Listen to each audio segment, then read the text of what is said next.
Good evening, everyone. Welcome to our post-game press conference. We have here Eliza Valdez, Coach Sherwin Vanessas, Michelle Gumao Manilio, and Kyle Negrita of the Green Line Coast Slashers, who won in straight sets against the Nexted Chameleons. Coach, congratulations on this victory into the quarterfinals na yung Green Line. How does it feel lang din yung whole team talaga nag-perform in this game? Siyempre happy din yung team kasi siyempre maganda yung position namin papasok ng quarterfinals. Medyo makakapag-prepare kami ng medyo matagal. Yung about sa mga players naman, talagang every time naman na pinapasok yan, ready naman talaga sila. Hopefully, mga next game, magawa ulit namin yung mga support ng mga bench player namin. Thank you, Coach. And our best player of the game, Kyle Negrito. Kyle, in this game, you had 15 excellent sets, and yun nga, halos lahat talaga ng teammates mo nag-contribute sa game na to. Ano lang din masasabi niyo sa naging overall teamwork niyo? Masaya po kasi nga lahat gustong tumulong sa team, sa game. Hindi na nila pinapahirapan yung buhay ko. Thank you naman po. Or baka pinapahirapan lang din ako. Lahat sila gusto pumalo, pumunto. So masaya po. Masaya na bilang setter na makikita mo yung mga teammates mo. Talagang laban na laban. Thank you. And for Anthony, as team captain, gano'n ka lang din ka-proud sa naging performance ng team na gawa na sa quarterfinals? Well, very proud because they've been working really hard in practices. And we've been putting in the work in practices. And well, aside from our the whole team din naman, I would want to siguro say thank you sa mga coaches namin and sa mga staff namin kasi they've been very, very patient and alam mo yung napaka-professional and yung treatment talaga nila sa amin is professional din talaga. So I think it helps the team, the dynamics of the team to be like this as well. So hats down to all the people behind the cameras talaga. Thank you. And for Angie, you missed out on the last game ng Green Line. How does it feel like being able to come back tapos ngayon nag-contribute ka rin na team's win? Syempre happy because every time naman na nabibigyan ako ng chance to be inside the court, I always want to be able to contribute on and off the court naman. So, yun na. Thank you. The floor is open for questions.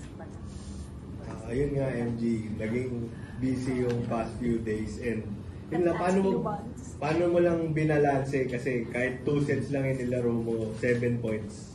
Tapos efficient yung naging game mo. Siguro mindset lang. Pag nasa court ako, talagang binibigay ko naman yung best ko para sa team ko. Pag nasa labas, binibigay ko din yung best ko pag nasa labas. So, kung nasa lang talaga ako at the moment, bibigay ko lang din talaga yung best ko. And yung team, nakasupport sila talaga. Like, sina coach, hindi naman din nila ako sobrang like pinipressure na or alam naman din nila na for the past few days during the wedding na medyo hectic yung schedule and naintindihan naman ng buong team yun dahil nga one family kami. So, thankful ako sa kanila. Gulat nga kami, naging sabi. For kanina, there was an upset nga with Galleries beating Signal. So parang how important of a reminder was that lang din for you guys na kumbaga, it's still an equal playing field and anyone can beat anyone pa din and sometimes surprisingly. Well, very much important. I think we wanted think that situation as well. Binigyan kami ng extra focus and motivation to actually be aggressive and stay on our target this game dahil sa nangyari kanina. And if not, I mean, we took it as a challenge then. Siyempre, it's an exciting format. Nakakakaba talaga knowing that isang game lang may chance ka talaga umangat. So, we took it as a challenge and a privilege as well. Kaya naman, extra aggressive and focus kami in today's match. For And stress. Siguro, can you take us through lang yung time management yung like the entire handling of yung tail end ng eliminations for Dreamline, then now with the qualifying round and the wedding and all the preparations. Para personally, how did you like physically, mentally, emotionally like deal with that kind of situation? Well, nakakapagod talaga. Di ko naman din i-deny yun. My days talaga. Like, alam naman ng mga teammates ko yun na minsan lutang din ako sa practice. And I'm sure nakikita din ni Coach yun. May days na walang-wala rin talaga. And yun, I'm thankful lang kasi naiintindihan din nila. Kasi yun nga, maaga yung practice namin and may days na wala din talaga akong tulog. So, naiintindihan naman din nila kapag as long as nandun ako. So, sabi ko naman kay Coach, basta nandun din talaga ako. And yun, thankful ako kasi may times na nag-absent ako, nag-leave ako, pumapayag si Coach. So, understanding talaga sila lahat. Kaya sabi ko, basta nasa practice ako, ibibigay ko talaga yung best ko and nasa ring. Kahit iba yung practice jersey. Kahit iba yung t-shirt ko sa practice. Laging iba na yung kulay ng practice. Papasok pa din ako. And for Coach, siguro sa linggo lang na to na parang personally for you may MU, then Dreamline, then yung few days off Time for management. Actually, si Coach ang yung time wedding. management. Let's kita niyo yung with us. Paano naman po yung time management nyo na may bilang na yung wedding ceremony ni MG, tas ngayong qualify run, paano nyo hinandle rin yung kumbaga very busy week lalo para sa inyo? Actually may 2 hours pa nga ako eh. Kasi 6 hours pa lang ako pumapasok eh.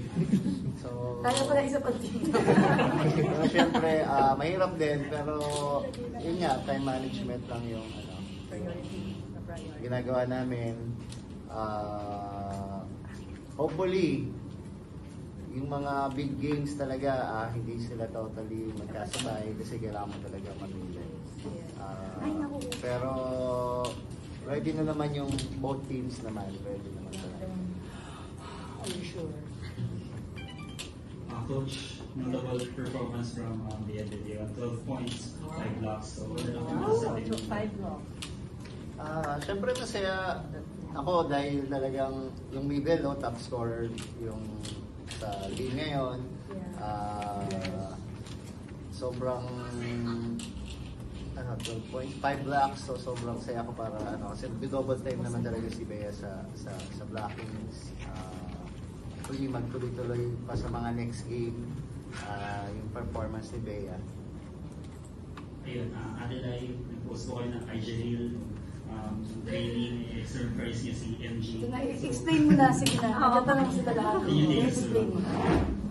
Well, we did that kasi MG threw a bachelorette nung weekend and then realized na parang nag-bachelorette siya para sa amin. So, nag-deny namin, i-surprise din siya during our practice and wore a t-shirt na nakalagay na Gumabaw Aldo. So it's Gumabaw Aldo because it was supposed to be totoo naman Gumabaw Panilio, but it was Gumabaw Aldo because Panaga, si Pangs, nag-comment siya, tinanong niya si MG ng bachelorette, tinanong niya kung ano na ilalagay mo sa jersey mo? So Gumabaw Aldo ba? So tumawa kaming lahat. So yun po yun. Kaya nilagay namin Gumabaw Aldo. Seryoso siya. At seryoso siya.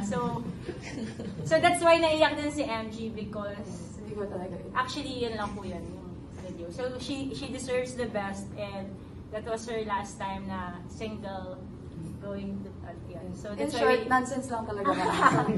so yeah. Pero naiyak siya for the first time na surprise siya. Oo, naiyak. So, yay! Wow, Thank you guys.